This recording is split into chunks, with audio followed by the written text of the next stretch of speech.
유유히 무고녀가 대한민국에서 BJ이자 코스어로 활동하고 있는 가운데 그녀를 둘러싼 논란이 점점 더 커지고 있다. 1994년생인 그녀는 올해로 30이지만 현재 밀키라이트라는 플랫폼을 통해 팬트리 유료 회원을 대상으로 특정 사진을 판매하고 있으며 팬더티V에서도 방송을 진행 중이다. 과거 특정 사이트에서 야한 솜이라는 별명으로 알려졌던 그녀는 처음에는 이를 부인했으나 이후 착취와 관련된 폭로가 이어지자 직접 해당 닉네임을 언급하며 사실을 인정하고 피해 사실을 털어놓았다. 그녀는 SNS를 통해 자신이 해당 인물임을 차필로 폭로하며 A 사용지 3장에 걸친 장문의 글을 공개했다. 당시 그녀는 1년에 4억 원을 벌 정도로 인기 있었으며 특정 사이트에서는 팬클럽 회원이 25만 명에 육박할 만큼 인지도가 높았다. 그러나 사귀던 남자친구에게 협박을 받아 모든 돈을 빼앗겼다고 주장했다. 이러한 사실이 밝혀지면서 그녀에 대한 동정 여론이 형성되었으나 최근 터진 또 다른 사건으로 인해 민심은 급격히 돌아섰다. 문제의 사건은 120만 구독자를 보유한 유튜버 유우키의 일본 이야기와 관련이 있다. 일본 문화와 음식을 소개하며 인기를 끌었던 한일 혼혈 유튜버 유우키는 많은 한국인들에게 힐링을 제공하는 콘텐츠를 제작해왔다.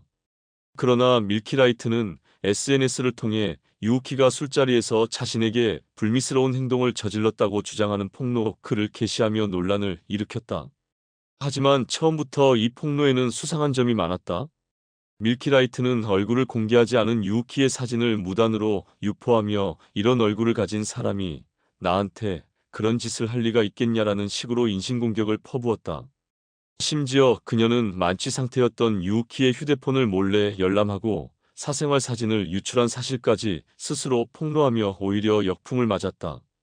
그녀의 글을 자세히 살펴보면 본인이 직접 경험한 것이 아니라 지인의 목격담을 근거로 주장하고 있음을 알 수 있다. 지인이 봤다고 하니 나도 믿은 것뿐이다라는 말로 자신의 폭로를 정당화하려 했으나 이는 매우 허술한 논리였다.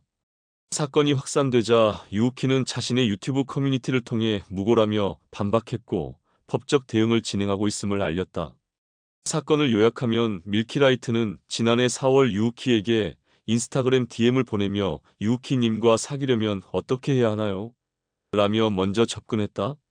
그 이후 서울 마포구의 한 주점에서 술자리를 갖게 되었고 유우키는 그녀를 단순히 코스어로만 알고 있었다. 그러나 술을 마시다가 과음에 필름이 끊겼고 정신을 차린 후 다음에 보자며 헤어졌다. 하지만 이후 밀키라이트는 갑자기 사촌 오빠라는 사람을 데려와 유우키가 술자리에서 불미스러운 행동을 했다고 주장했다. 유우키는 당시 기억이 없었기에 무작정 사과했지만 그녀는 그를 협박하며 거액을 요구했다. 그 이후 일본으로 돌아간 유우키는 법률 전문가의 조언을 받아 금전 요구를 거절했고 끝내 무혐의 처분을 받았다. 경찰 조사 결과 유우키가 만취 상태였다는 사실이 확인되었으며 사건 당시의 CCTV에서도 혐의를 입증할 만한 장면이 발견되지 않았다. 게다가 사건 직후 밀키라이트가 유우키와 SNS로 평범하게 대화를 나눈 사실이 밝혀지면서 그녀의 주장은 더욱 신빙성을 잃었다. 결국 유우키는 억울함을 풀기 위해 변호사 비용으로 4천만 원을 쓰면서 무혐의 처분을 받았지만 지속적인 논란과 심적 고통을 견디지 못하고 지난 27일 유튜브 활동을 중단하며 채널을 삭제했다. 반면 밀키라이트는 이후에도 태연한 태도로 피해자 행세를 하며 경찰이 제대로 수사를 하지 않아서 무혐의가 떴을 뿐이다라며 적반하장식 태도를 보였다.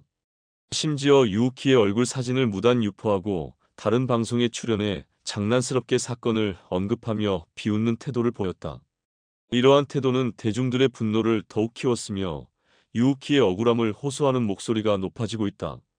현재 유우키는 밀키라이트를 무고 및 5가지 혐의로 맞고소를 진행 중이며 대중들은 그의 결백이 밝혀지기를 기대하고 있다. 하지만 유튜버 활동을 접어야 했던 유우키의 현실은 씁쓸하기만 하다.